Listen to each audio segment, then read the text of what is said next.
Hello everyone, this is CPK and Computers with a custom PC build for a business. Today we will be building 6 total PCs. We have 5 that's going to be using what we see here in front of us, but 3 of them will have a graphics card, 2 won't. And we have a NUC as a server. We have the B550i Aorus motherboard that is with AMD. We have an AMD Ryzen 5, which is the 5600G. We have a Corsair SF 600 watt power supply, which is also modular. We have a CryoRig RGB low profile CPU cooler. For the 3 computers that require graphics, we're just using a simple GeForce GT 730. We have 8 gigs of Kingston Value RAM, and we also have a Samsung 970 EVO NVMe M.2 SSD, which is 1 terabyte. And we'll be putting it into a Silverstone ML08 case. It's a ITX case. And on the front we have this little slider, and it slides open for the power supply, 2 USBs, headphone jack, microphone jack. And on the back is where the motherboard I/O goes on. And then this is the power point. There'll be a cable that goes in to the back for the special SF power supply. Now we'll open up the case.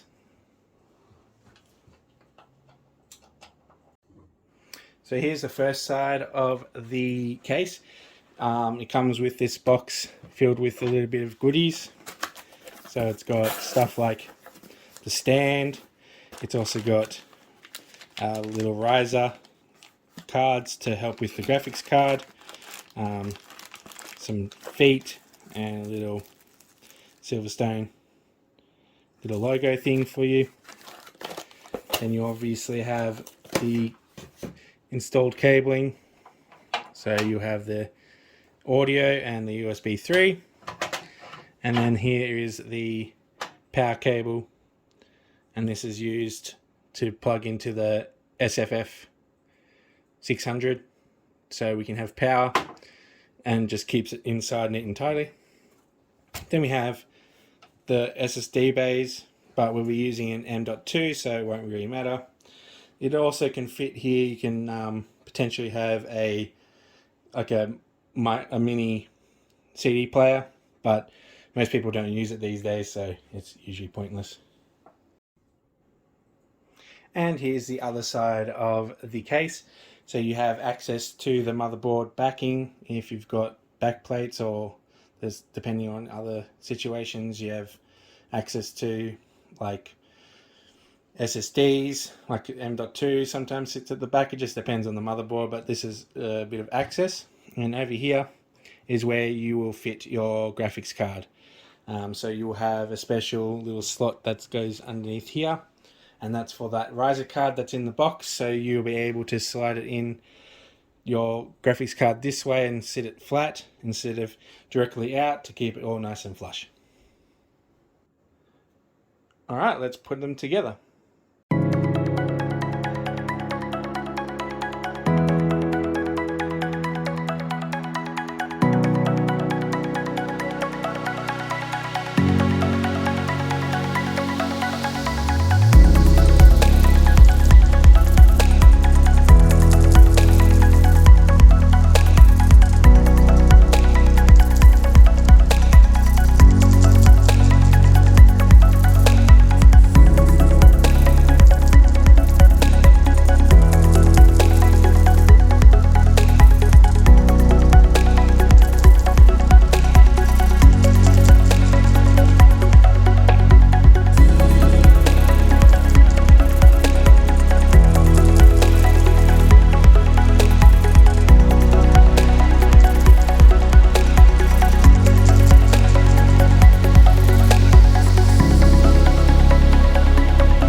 there we have it.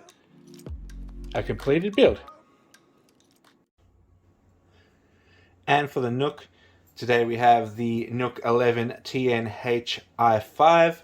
We have a Kingston Valley RAM at 8 gigs. And we have the Samsung 970 Evo Plus and NVMe 1 terabyte as well.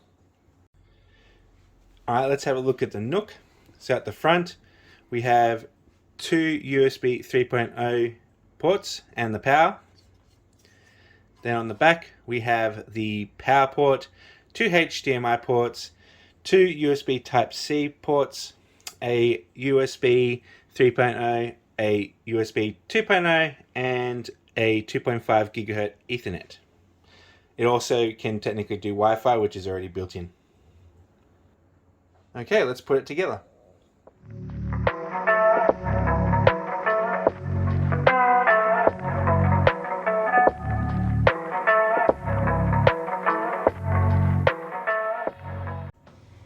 As simple as that.